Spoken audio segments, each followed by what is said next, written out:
Isaiah chapter 3. For behold, the Lord of hosts, doth take away from Jerusalem and from Judah the stay and the staff, the whole stay of bread and the whole stay of water, the mighty man and the man of war, the judge and the prophet and the prudent and the ancient, the captain of 50 and the honorable man and the counselor and the cunning artificer and the eloquent orator. And I will give children to be their princes, and babes shall rule over them. And the people shall be oppressed, every one by another, and every one by his neighbor. The child shall behave himself proudly against the ancient, and the base against the honorable. When a man shall take hold of his brother of the house of his father, saying, Thou hast clothing, be thou our ruler, and let this ruin be under thy hand. In that day shall he swear, saying, I will not be an healer, for in my house is neither bread nor clothing. Make me not a ruler of the people. For Jerusalem is ruined, and Judah is fallen, because their tongue and their doings are against the Lord, to provoke the eyes of his glory.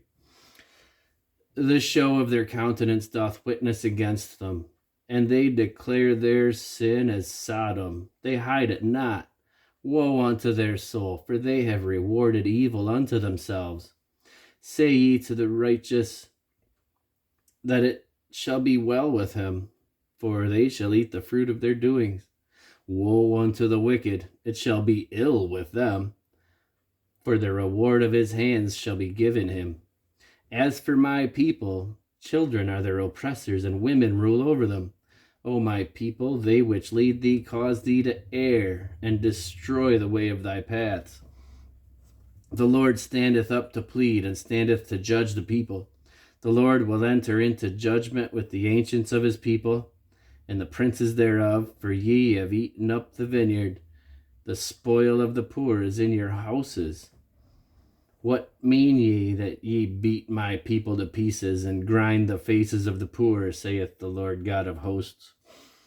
Moreover, saith the Lord, because the daughters of Zion are haughty, and walk with stretched forth necks and wanton eyes, walking and mincing as they go, and making a tinkling with their feet. Therefore the Lord will smite with a scab the crown of the head of the daughters of Zion, and the Lord will discover their secret parts.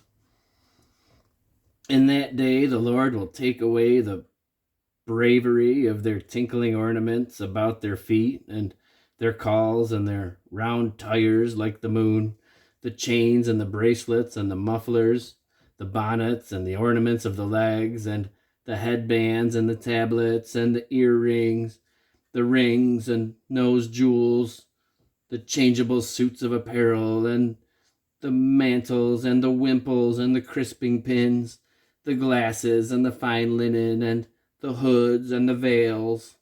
And it shall come to pass that instead of a sweet smell there shall be a stink, and instead of a girdle a rent, and instead of well-set hair baldness, and instead of a stomacher a girding of sackcloth, and burning instead of beauty. Thy men shall fall by the sword, and thy mighty in the war. And her gates shall lament and mourn, and she, being desolate, shall sit upon the ground.